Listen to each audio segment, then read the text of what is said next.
future of investment, especially for pooling funds. And we've had at AfroInvest, we've had a banking sector report, which is an annual report of the banking stocks, and for 11, 12 years now. And we think that it's about time that we put our money, where our money is. You know, we keep saying this is stocks you should buy in the banking sector and all of that. So we're going to be looking at launching an ETF on the banking sector, you know, so that, because right now from our in-house tracking, the return on selected banking stock is about 80%. You know, so imagine that you have a fund, an ETF that you can sell to your client and give 80% return on. It's a fantastic. That's a good one. It's a good one. Michael, back to you. Why is everyone? Why is it that every one of you fish around the banking sector? Liquidity, price, valuation, what have you? Everything working for that sector, isn't it?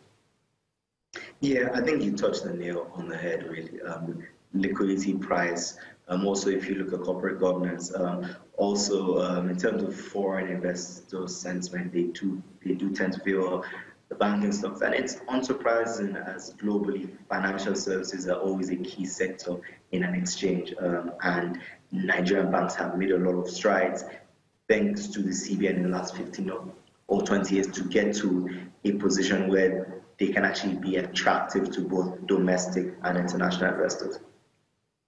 But can't we work on something else? Maybe for consumer goods and industrial goods, would that be okay? Oh yeah, definitely. So Pt.2 does have ETFs for the industrial and consumer sectors. I think the consumer good ETF is up almost 40% this year, which is pretty good when you consider that in the consumer goods space, there has been a lot more diversity in terms of, or there's been a lot more variation in terms of performance. So the likes of Innsbruck are up significantly, Guinness is up significantly, a number of other stocks are down. So it's maybe a bit more difficult to pick in that sector. Whereas, you know, if you get ETF, you were looking at a return of about 40% this year. And I do think that as each sector on the exchange gets stronger, and as we get a wider breadth of key sectors, then the sector ETFs will make a lot of sense.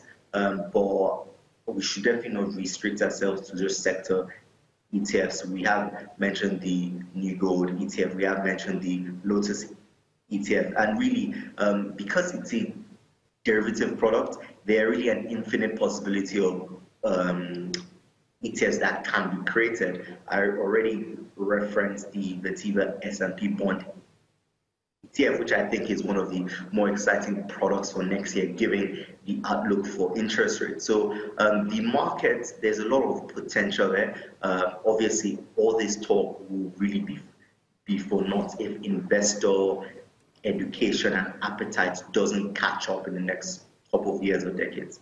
I want you folks to excite me in the new year, and that's why you are here this morning, Michael, and Ola is also here in the studio, so give me some excitement in the new year, because I want to hold vanilla, which is basically the stocks. I want to hold perhaps some direct treasury bills and bonds. At the same time, I want to also see if I can hold the mutual funds, and finally some ETFs. So that looks like a balanced market position for me, if I have the money to build that. So do you think this is something you think retail investors should be convinced to do in the market in the new year? Michael. Yeah, I definitely think that portfolio diversification is key. For 2018, I know that a number of retail investors may be looking at the 2017 rally and be a bit worried about valuations.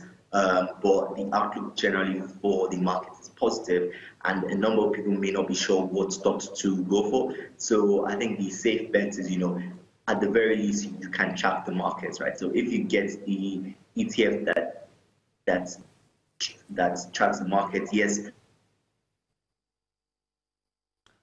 Sorry, that's a little bit freezing there, Michael. Ola, let's take that. Ola Bagro, let's take it from there. What would be the key issues for you analysts and fund managers, and what you think investors would want in the mutual funds and an ETF in the new year?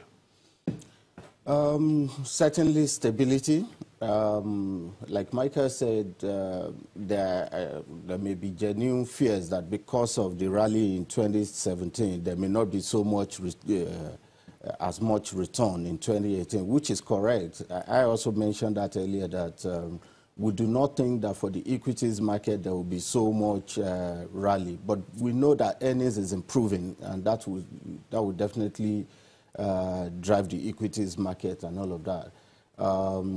For the money market, I also mentioned earlier that it may not be as exciting because government is looking at other sorts of servicing it using external borrowing, and you know it's just and it's just issued 3 billion euro bond, and of course because it's long time, it's also better for them as against the short time treasury bills. So you're already thinking. You are positioning.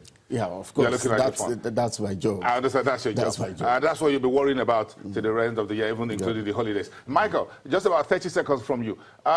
What will be the key issues for you for the ETF market in 2018? 30 seconds. Give it to me. So again, I'll come back to the bond ETF. The outlook of interest rates is downwards, and a lot of investors who have in fact on 16-17% in the last couple of years will be a bit reticent in that market. And I think the bond ETF offers an opportunity as interest rates go down and prices go up, you have opportunities for capital gains by investing in that ETF.